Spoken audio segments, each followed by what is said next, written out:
Assalamualaikum warahmatullahi wabarakatuh. Sebelumnya izin memperkenalkan diri, nama saya Adinda Ayu Puspitaningrum, NPM 21150611009 dari kelas PSTID.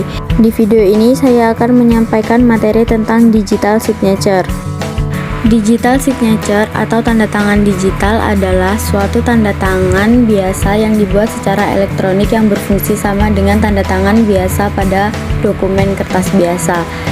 Digital signature ini adalah salah satu teknologi yang digunakan untuk meningkatkan keamanan jaringan. Memiliki fungsi sebagai penanda pada data atau identitas untuk memastikan bahwa data atau identitas tersebut adalah asli. Digital signature ini tanda tangan atau penanda yang dibubuhkan pada data digital. Tanda tangan digital ini bukanlah tulisan tanda tangan yang digitisasi atau scan, melainkan suatu nilai kriptografis yang bergantung pada isi pesan dan kunci.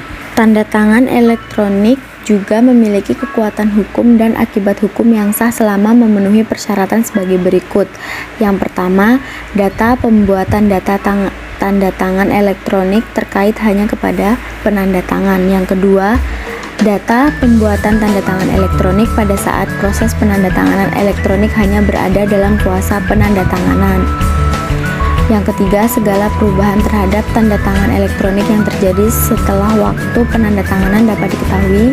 Yang keempat, segala perubahan terhadap informasi elektronik yang terkait dengan tanda tangan elektronik tersebut setelah waktu penandatanganan dapat diketahui. Yang kelima, terdapat cara tertentu yang dipakai untuk mengidentifikasi siapa penanda tangannya. Dan yang keenam, terdapat cara tertentu untuk menunjukkan bahwa penanda tangan telah memberikan persetujuan terhadap informasi elektronik yang terkait. Manfaat umum digital signature. Keamanan adalah manfaat utama dari digital signature ini, khususnya saat masa pandemi ketika menjaga keamanan data menjadi sebuah tantangan. Tanda tangan digital yang aman tidak dapat diingkari oleh penanda tangan di kemudian hari dengan menyatakan bahwa tanda tangan ini dipalsukan.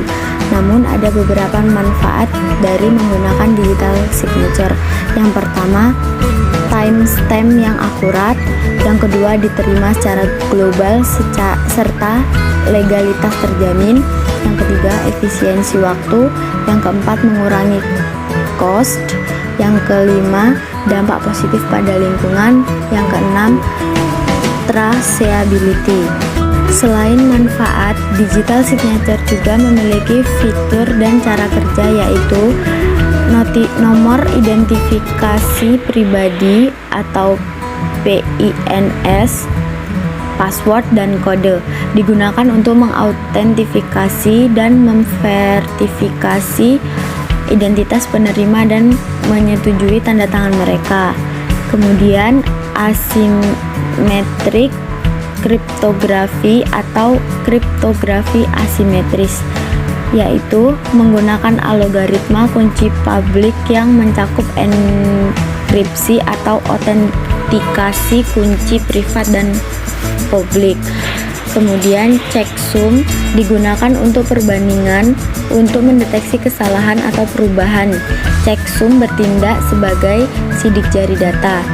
Kemudian cyclic redundancy check atau CRC atau pemeriksaan redundansi siklik, digunakan dalam jaringan digital dan perangkat penyimpanan untuk mendeteksi perubahan pada data mentah.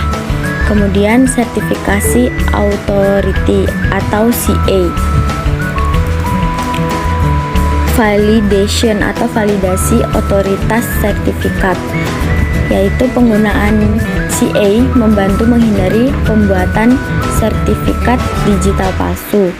Kemudian yang terakhir ada Trust Service Provider atau TSP, validation atau validasi Trust Service Provider. TSP adalah orang atau badan hukum yang melakukan validasi tanda tangan digital atas nama perusahaan dan menawarkan laporan validasi tanda tangan.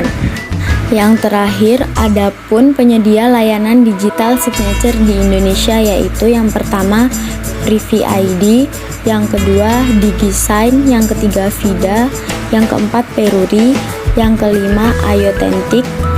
Yang keenam, Balai Sertifikasi Elektronik atau BSRI, Badan Cyber dan Sandi Negara atau BSSN. Yang ketujuh, PT Jelas tanda tangan bersama. Itu tadi penjelasan dari materi saya. Atas perhatiannya saya ucapkan terima kasih. Saya akhiri. Wassalamualaikum warahmatullahi wabarakatuh.